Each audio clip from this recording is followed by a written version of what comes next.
Thank you. Okay, thank you. अब मैं विनेश फोगाट जी से आग्रह करूंगा कि वो अपने विचार व्यक्त करें।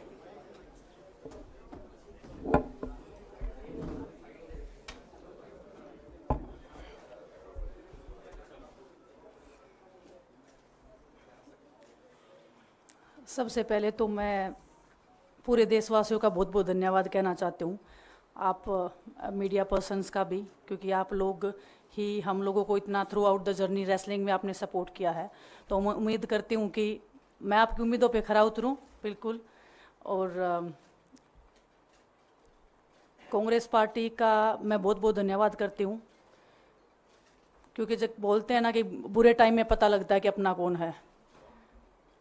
जब हम रोड पे घसीटे जा रहे थे तो छोड़ के बीजेपी को देश में जितनी भी पार्टियां हैं वो हमारे साथ में थी, हमारे दर्द को समझ पा रही थी, हमारे आंसुओं को समझ पा रही थी। मैं बहुत प्राउड फील कर रही हूँ कि मैं एक ऐसी पार्टी में, एक ऐसी विचारधारा में हूँ जो महिलाओं के साथ हो रहा अन्याय और उनके साथ बुरे बर्ताव के खिलाफ खड़ी है। वो लड़ाई लड़ने के तैयार है, सड़क से लेकर संसद तक। और मैं विश्वास दिलाती हूँ पूरे देशवासियों को कि जो मेहनत, जो लगन से हमने रेसलिंग में काम किया है, हम चाहते हैं कि देश के हर एक नागरिक को जो दर्द, जो तकलीफ हमने झेली है, खासकर महिलाओं के लिए, हर एक उस महिला के साथ में हम खड़े हैं जो अपने आप को लाचार, अपने आप को बेबस समझती है। रेसलिंग में मैंने पूरा कोशिश किया कि मैं जितनी भी महिलाओं को, छोटी बच्चियों को इंस्पायर कर सकती हूँ। मैं चाहती तो मैं जंतर मंतर पे रेसलिंग छोड़ सकती थी, और सभी लोग भी मान रहे थे, पूरा देश इस चीज़ को विश्वास कर रहा था, क्योंकि बीजेपी आईटी सेल ने उस चीज़ को साबित करने की कोशिश की थी कि हम चले हुए कारतूस हैं, हम ख़त्म हो गए हैं, हम पॉलिटिक्स कर रहे हैं। उन्होंने बोला मैं नेशनल नहीं खेलना चाहती, मैंने नेशनल चैम्पियनशिप खेला। उन्होंने बोला ये ट्रायल्स दे के नहीं जाना चाहते, मैंने ट्रायल्स भी दिया। उन्होंने बोला कि ओलंपिक्स लेवल तक नहीं जाना चाहते, मैं ओलंपिक्स में गई, मैं फाइनल्स में गई। अनफॉर्चुनेटली परमात्मा को कोई और चीज़ मंजूर होगी। एक चीज़ मुझे पता है कि जब मेहनत आप करते हो तो ज़रूरी नहीं कि आपको उसी दिशा में मिले, कई बार दूसरी चीज़ों में भी आपको वो फल मिल जाता है।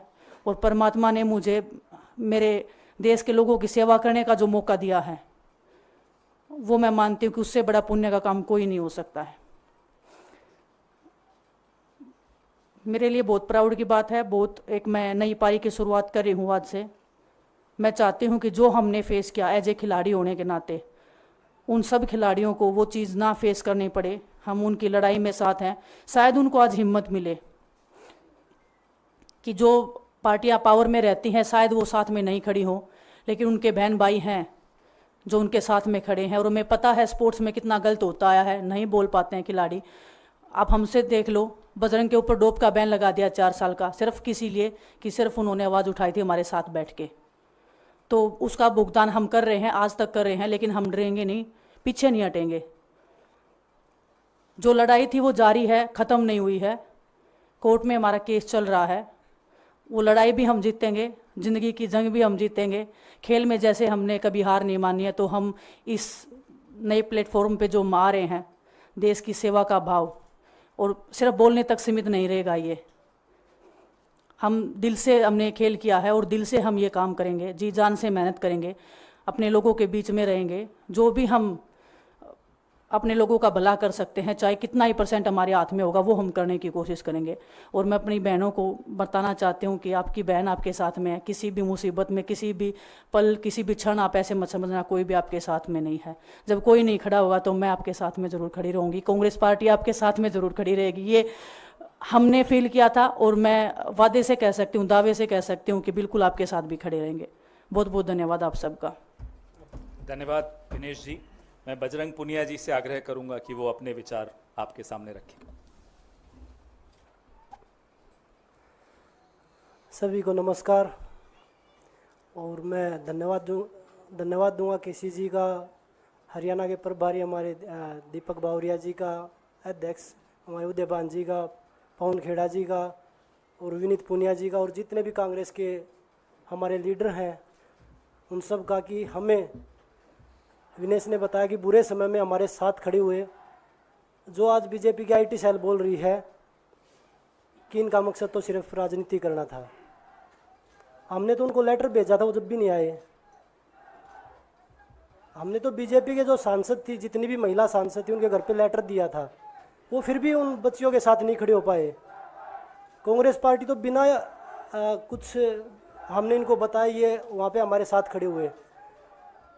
तो देश की बेटियों की जो आवाज़ उठाई उसका भुगतान हम कर रहे हैं। लेकिन ये चीज़ हमें पता लगी कि जो अत्याचार बेटियों पे हुआ जंतर मंतर पे, उसके साथ सिर्फ बीजेपी पार्टी खड़ी हुई और सभी पार्टी हमारे साथ खड़ी थी। और जो भी आज हम इस पे कांग्रेस पार्टी में आए हैं, मैं धन्यवाद देता हूं सभी का।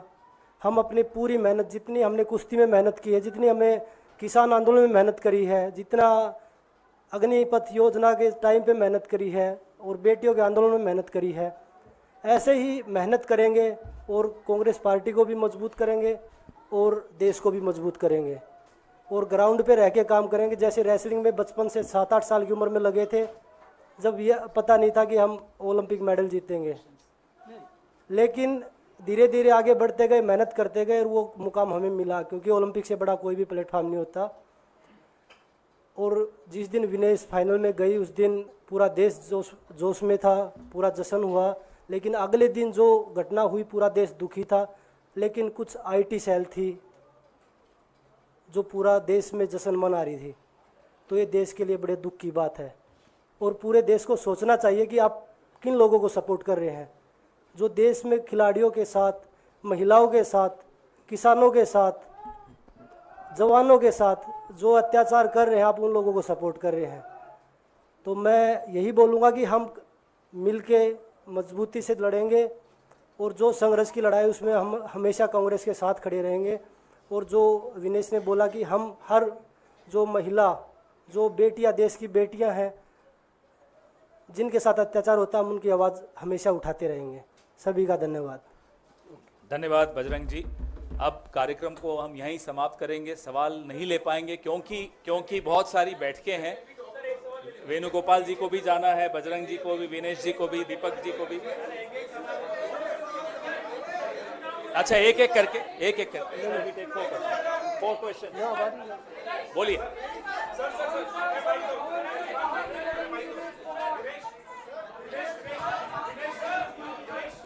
अगर ऐसे होगा तो कोई सवाल नहीं पूछ पाएंगे। मैं सवाल ले रहा हूं सवाल, ठीक है, ले रहा हूं। अगर आप चाहते हैं सवाल लें तो जब शांति रखेंगे तभी सवाल ले पाएंगे। विनेश, जब चूंकि ओलंपिक फाइनल के बाद आप पहली बार मीडिया के सामने मुखातिब है, मेरा ख्याल है, जिस तरीके से ओवरवेट होने के कारण आप बाहर हुई, कांग्रेस ने आरोप लगाया, कई लोगों ने आरोप लगाया कि आपके साथ साजिश की गई, चूंकि आप लोगों ने आंदोलन किया था। तो मैं पहला सवाल तो ये पूछना चाहता हूं कि आपको क्या लगता है, क्या साजिश की वजह से आपको पदक से दूर रखा गया?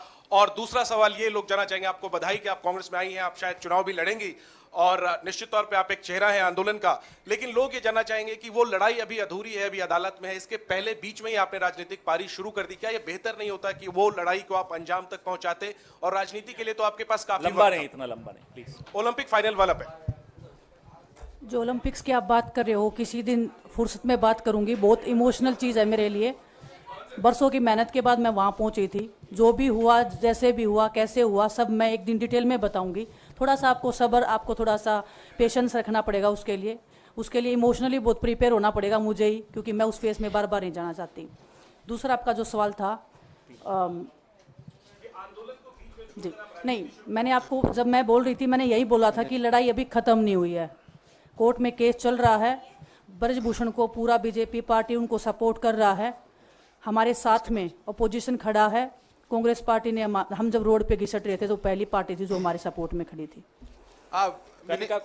उनको जो सपोर्ट दिया हुआ, आज हमारा परिवार हमारे सपोर्ट में खड़ा है। तो हमें एक ताकत मिलेगी, एक हौसला मिलेगा, क्योंकि आपको पता है इतनी बड़ी लड़ाई बिना हौसले के, बिना ताकत के नहीं लड़ी जाती है।